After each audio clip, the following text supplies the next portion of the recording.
Hey there, gang. Let's get this year finished off right. Got two old Telecasters.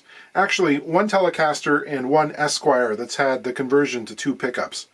I did a setup on that one a couple of weeks ago, and I thought I would fold that footage into this video because it works well for comparing and contrasting. That one was a 55, and this one is a 1971. It needs a fret job, which is always fun in Fenders of this vintage. I'm told that this one was apparently owned by a relatively prominent Canadian musician. It's got lots of history, playwear, and the first thing to ask is, what were the stickers? They were on there for a good long time, and I think it's a shame they weren't preserved in a plastic sleeve to be kept in the case for posterity. Telecasters. Love me a good Telecaster. They're as close to indestructible as you can get. Amongst the very first of the solid body electric guitars, it's very difficult to damage them, and when you do, it's not that hard to fix them. There's very few moving parts in these. Leo got so many things right with this one. If I had one electric guitar to play, it would probably be a Telecaster. Now this here is a 1955 Fender. No, it's not a Telecaster. This is an Esquire, which is the single pickup variant of the Telecaster. Actually, to be honest, it's the other way around, because this thing came first, but let's not get too pedantic. It's a slightly less expensive model. I mean, they're virtually identical, except Fender left the neck pickup off of these. In fact, they use the same bodies. They all came off the same line, with the top routed out there for the neck pickup. In the Esquire's case, of course, they had a guard without a hole in it, so it's covered over. Which is why occasionally you'll find that one of these has been retrofitted later on. Actually, a lot of them end up this way. Bruce Springsteen's guitar comes to mind. He's got a neck pickup in his Esquire, but strangely in his case, it's not even hooked up to the controls. It's just sort of decorative, I guess. So who else played these? Well, there's Luther Perkins from Johnny Cash's band. Played I Walk the Line and all those 50s hits with a boom, chicka-doom, chicka-doom. That's all on an Esquire. Steve Cropper from Booker T and the MGs, the Stax Records session band. Otis Redding, Wilson Pickett, all those hits, that's an Esquire. Jeff Beck used one when he was in the Yardbirds. Syd Barrett had one that he actually refused to pretend to play for the cameras that one time when Pink Floyd was in America. He had one with little circular mirrors all over it. So yeah, these lasted until 1969. This is a white guard version. They changed over from black to white in late 1954. This one is, I guess, what you'd call a player's grade 55 Fender. I mean, it's still worth more than my car, but it's seen enough changes over the years to kind of downgrade it into a space where it's sort of affordable to some people. One of the pots has been changed. I believe he's looking for a new old one to replace that. I don't think this is the original guard. And just looking at those saddles, I can't remember whether it was 54 or 55 that they switched from brass to steel. Eventually, most of them ended up with brass again anyway, because the steel ones corroded to the point where you couldn't adjust them and people just liked the brass anyhow. So a lot of them got switched back in the 1970s. And there's also, I don't know what happened or when, but I see evidence that a piece was spliced into the top. There is some faint ghosting and a little tiny crack in the lacquer here.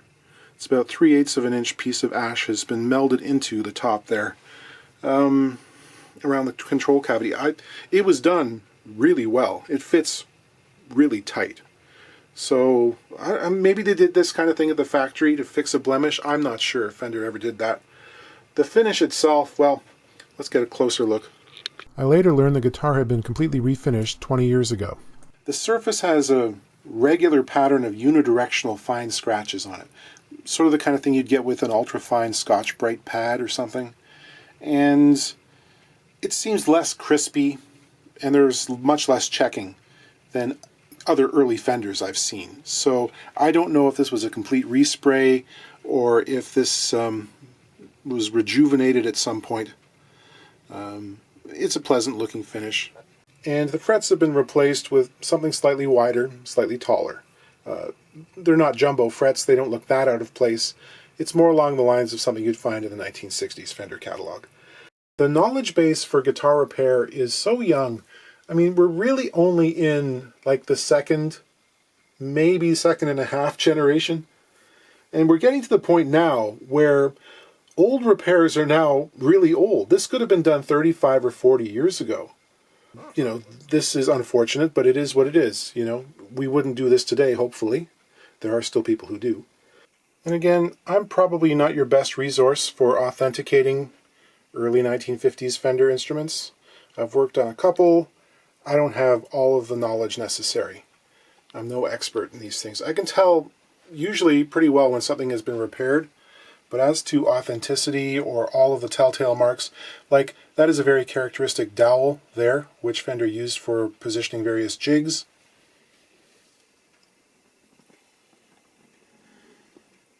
But I'm not going to be your prime resource for authenticating something like this. In terms of setup, this needs very little at all. Just a scooch on the truss rod. The action is around 4/64ths, 1/16th of an inch, 62 thousandths, 1.5 millimeters. The intonation could use some improvement. I've slackened the strings a little bit. Occasional lubrication with some 3-in-1 machine oil helps keep those adjustment screws running. It's not so bad with the brass saddles, but with the steel ones, sometimes they'll just lock up solid and you can't get them to move. I have a screwdriver I ground specifically for this job too. The owner got me to make him an extra guard for this, a black one, so we get a chance to look at the factory done routing in here. Like I said, there's no difference between this and a standard Telecaster. In the 1950s, Fender necks were dated by hand in pencil on the end of the neck here. You can see this is 11-10-54. That middle numeral there, that 0, that seems to have been gone over at some point in the past, trying to reinforce it. I don't know whether it was changed or what, but yeah, something has been done there. Bodies were dated in the neck pocket, oftentimes with the initials of someone involved in their construction. This one was made in February of 1955. It's a 55 guitar. The neck is from a few months earlier. I imagine they were making fewer Esquire necks. They probably sat on the rack for a few months before assembly. Here's a quick shot of the black Bakelite guard. I routed the neck pickup hole for him.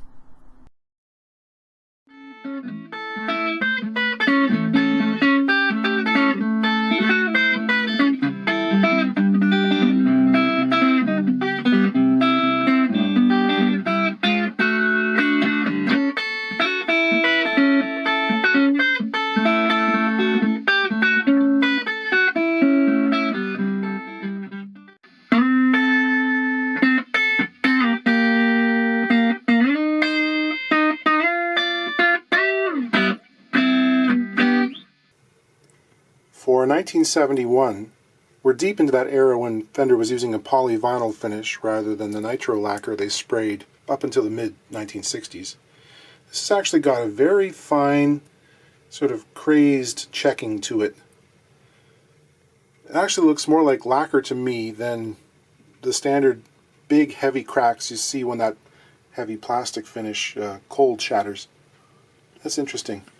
This has got a patent pending bridge on it, which should be much earlier than 1971. Pickguard's a 3-ply though, which is period correct. And you can see at some point someone had converted this to a top-loaded neck pickup, putting the adjustment screws up on the pickguard, but it was redone in the original style, which would have had the screws down right into the wood. Far more difficult to adjust in that case, of course, because you got to take the pickguard off and put it back on again. But you know, it's a nice clean look. It's got the groovy black Fender logo. I think that's around 68 through, I think they'd use that up to about 1980, 81, I believe.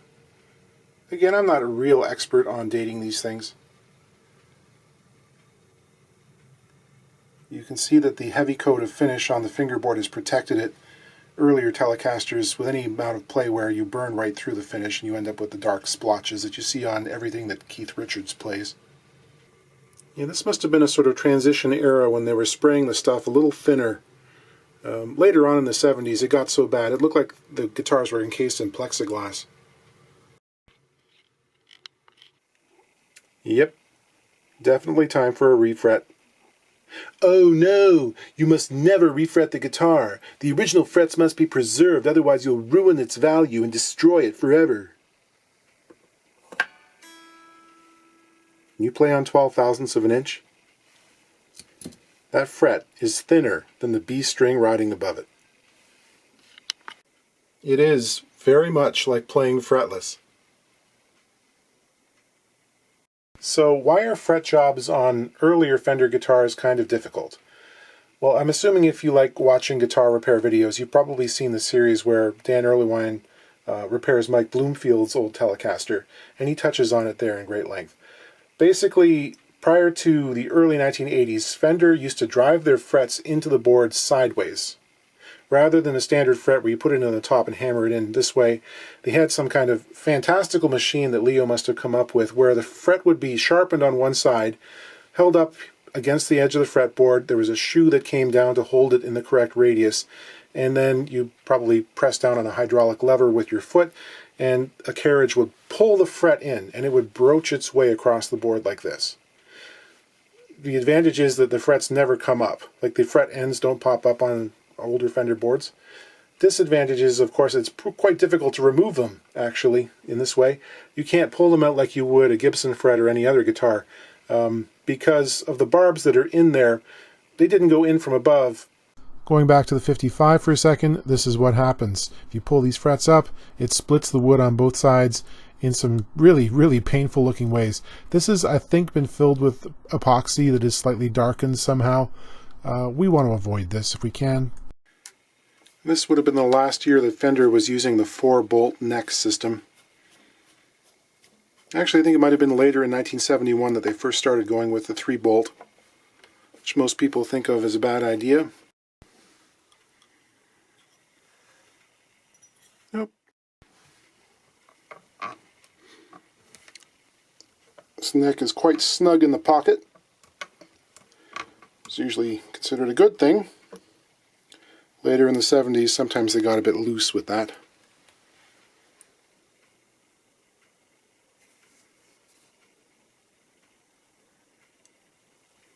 Can't really see a date there.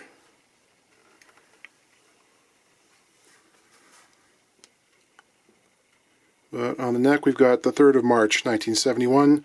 This is a B-sized neck. I'm using a notched straight edge here to check and see what the board is doing without string tension on it. It's actually very straight. If the truss rod isn't maxed out, I'm going to try and back bow this a little bit.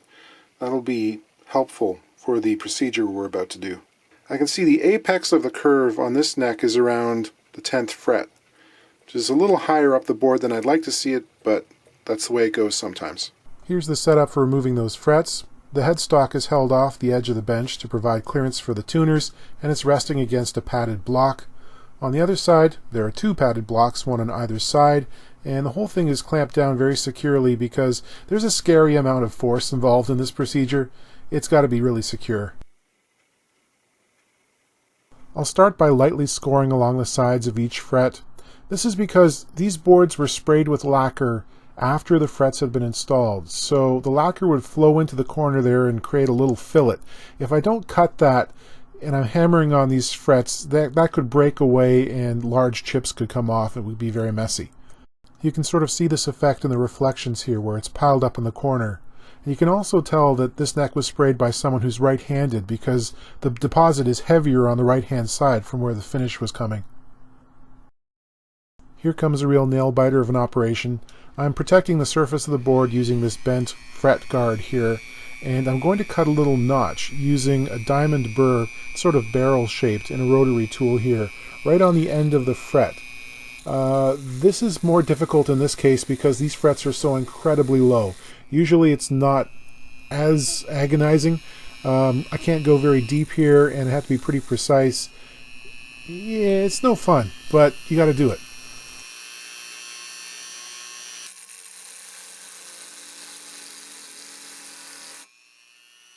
So here's the little dimple. This acts as a registration point for what comes next.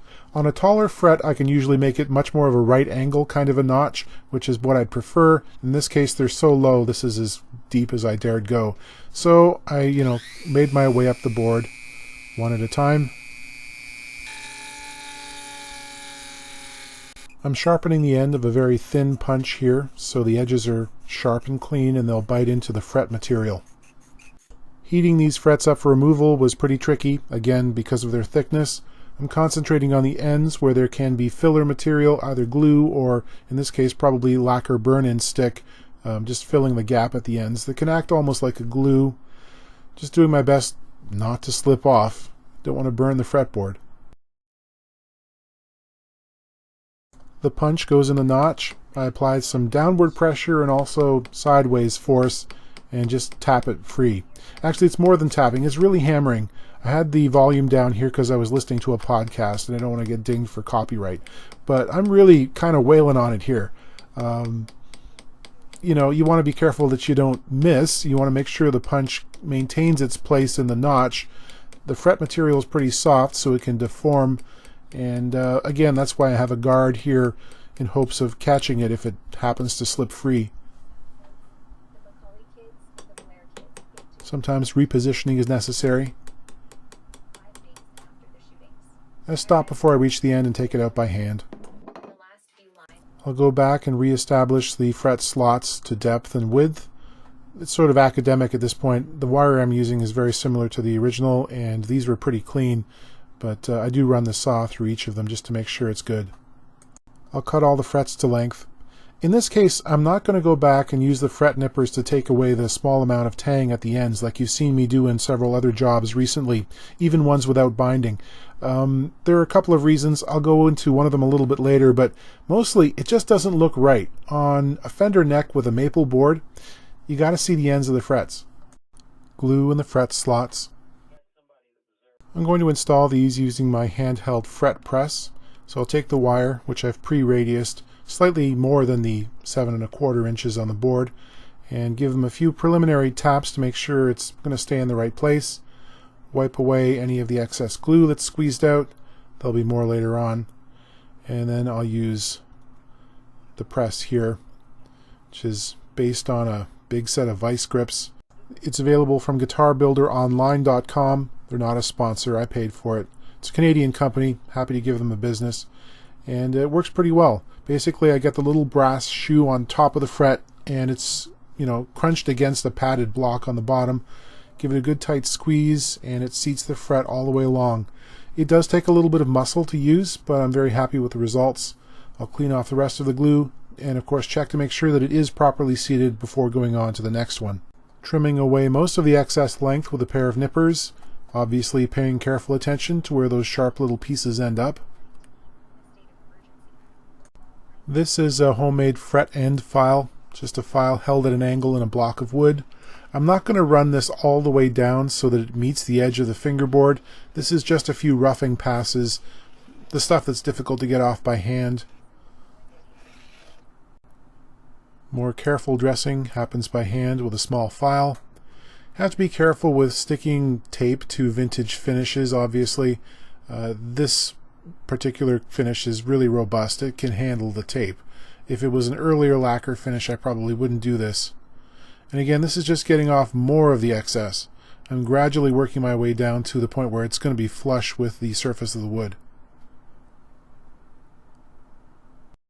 Shaping and resolving the ends of frets on an old Fender board can be quite tricky at times, especially if it's had a few fret dressings. Oftentimes people will run a file along the edge there and grind it into a radius and go right through the ends of the frets into the wood. So you basically end up having to custom shape each fret end to the wood that's under it. And to help that process along, I'm using a little drop of super glue on each.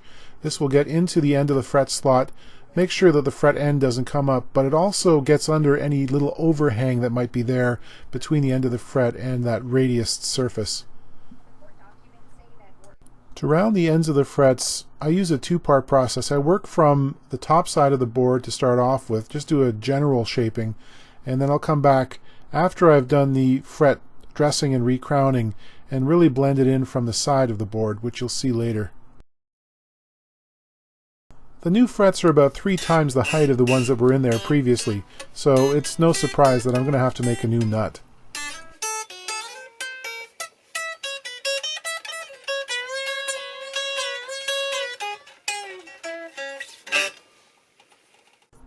Into the neck jig to dress the tops of the frets. recrowning, sanding to get rid of scratches from the file, and finally polishing for a nice mirror shine. Once again, I have to score around the nut to make sure that a heavy buildup of finish isn't going to crack away when I take it out of there. It came out pretty clean. Time to fit this blank. It starts off as a saddle blank, actually. And the bottom of the nut slot in American-made Fender guitars is curved to match the fingerboard radius. Now, this makes fitting the nut a little more tricky. I actually make a custom sanding block out of the upper reaches of the fingerboard itself.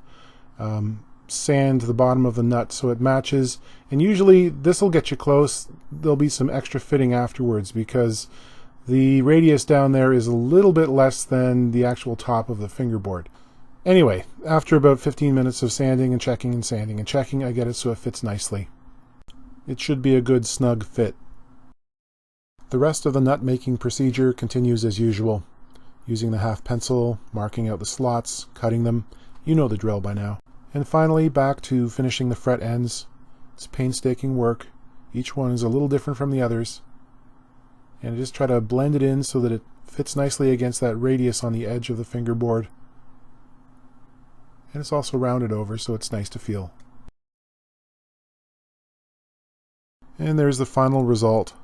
The edge of the board looks just exactly like it did when it came into the shop, but now it's got new frets on it.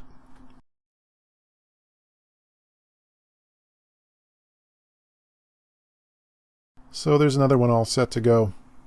Which do I like better, the 55 or the 71? Well, I think I like the pickups in the 55 a little bit better. But other than that, they're very comparable. Both fun to play. Both sound quite different. They both feel quite different.